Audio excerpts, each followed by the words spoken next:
Hmm.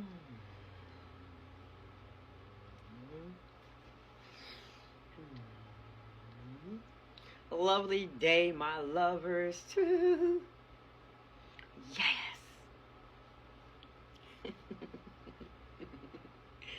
I, Kizzy, and Isom am absolutely grateful to share the following: being loving and lovable with you too.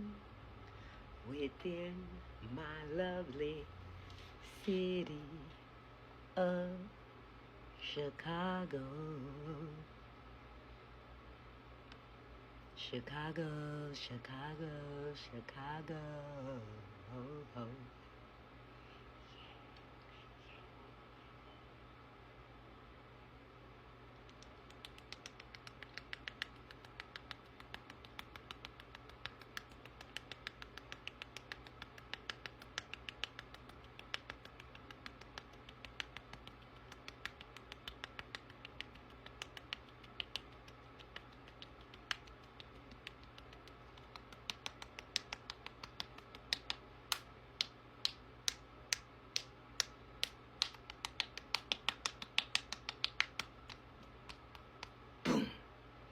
Yeah, yes. It's 6:42. Giving thanks. A.M. I'm honored. This self-care Saturday.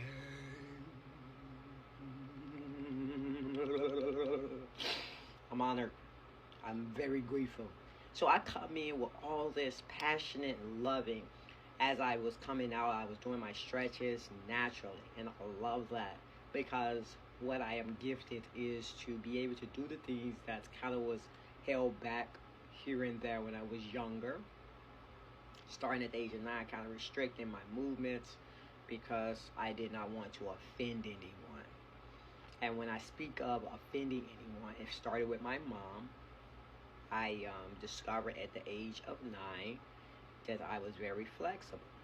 I was able to take both legs and bring them and put them over my shoulders and climb out of the chair on my hands. I walked around, came back, climbed into the chair on my hands, and then I took my legs off my shoulders. And my mom was like, do that again? So I was like, oh yeah, she feeling this. So I took my legs and put them on my shoulders again. And I climbed out the chair and walked around, talking about like your basic 4 chair at a dinner table. So I come and I do it again. And she was like, don't ever do that again in front of my stepdad, who at the time my mom was smoking marijuana with, and she usually didn't get high from my knowledge. And I think that was the last time my mom did that, because when it comes to him, he smoked marijuana, cocaine, and it affected her thinking at that time.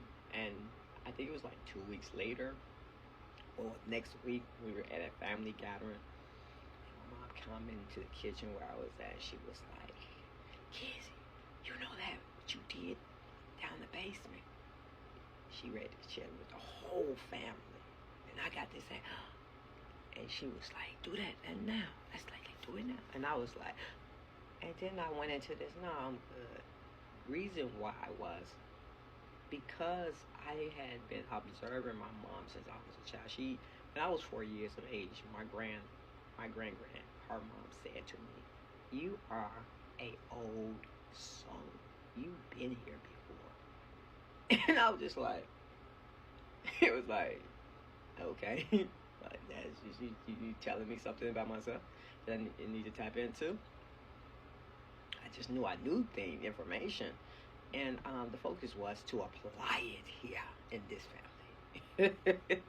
So for years, I was noticing that when I would get around individuals, I really didn't want people around my body that much. Certain things I wanted to let out, flexing, doing that I just felt was natural, and so I would get into things like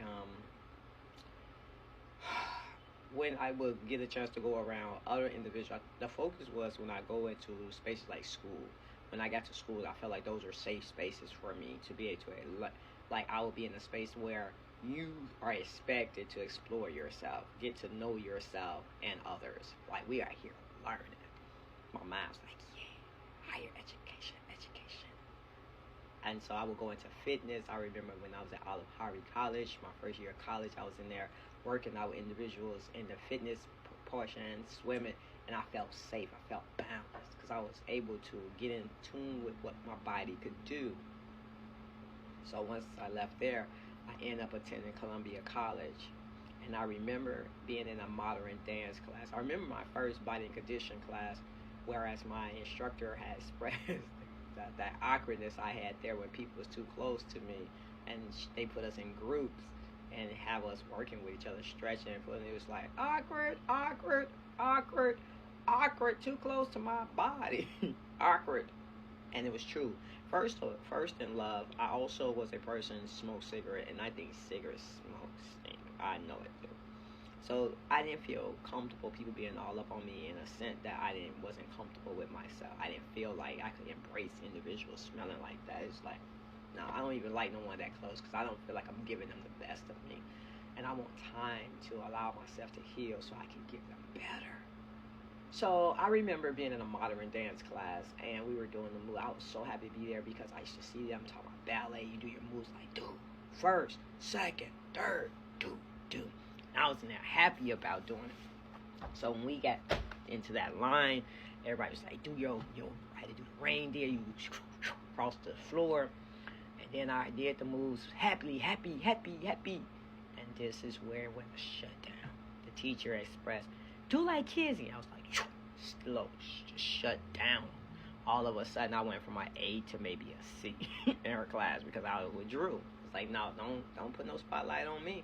Because what I had started discovering, now I'm in college, what I noticed that when individuals, I had family members do it to me, I had women's the most, would try to just like, well, I have males too, because my uncle, he know I can, it was like, you are, I can stand you sometimes, because he would come over there and try to always degrade somebody. Like, he was that person, Uncle Bruce Ice, I'm going to call him out. He was that person, when he would get something, he'd be like, look at me. It's like, I can't stand you. I can't stand a person be on, look at me, I got this. Hey, what you should do. It's like, won't you just be happy you got it and move around? Because I'm not even happy for you, no. I'm just happy if you just leave my presence. Because I just didn't like the bragging or feeling like someone else couldn't get it. Especially when he was talking to children. They were like, I don't even get a license yet. So I don't know why you talking to me about your car like this. Like, I'm offended that you even talking like this to any of us. And he had that habit. I used to talk to him like stop that. And he just was into a habit to a point even now. It's like, I'm good. Because I'm not here to argue with my family members, no one. So adding value is very important to me. Whereas I had this and I wrote it down. Adding value while increasing self-worth. And that's that whole thinking net worth for us. What's my money? But what is my spirit? Like, what is my self-worth? And me being the person I am, yesterday when I was cleaning the bus, because when we got back, it was like, I gotta do this, do this because my bus had, so I didn't get into the cleaning. It's like easy, effortless flow, because I already know I'm ready to create some more good. So I just let them, we went through the process of sending my bus through safety. And then I was just like, I'm not immediately going to try to run there and clean things and work around too many energies, let that go through. So then knowing that Martin Luther King birthday is coming up on Monday, I was honored to just like, okay, easy, because my body is important to me, because I know I'm coming to add value. So since I know I'm adding value, I have to pay attention to what's the vision, the spirit, and then bring it forth as physical.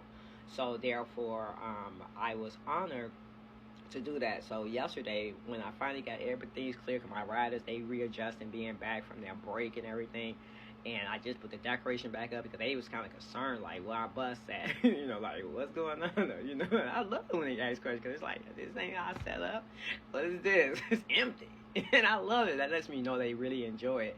So I'm going to do a part 2 because I'm loving in the flow, and I'm honored to communicate with you all from this loving perspective of adding value and increasing my self-worth.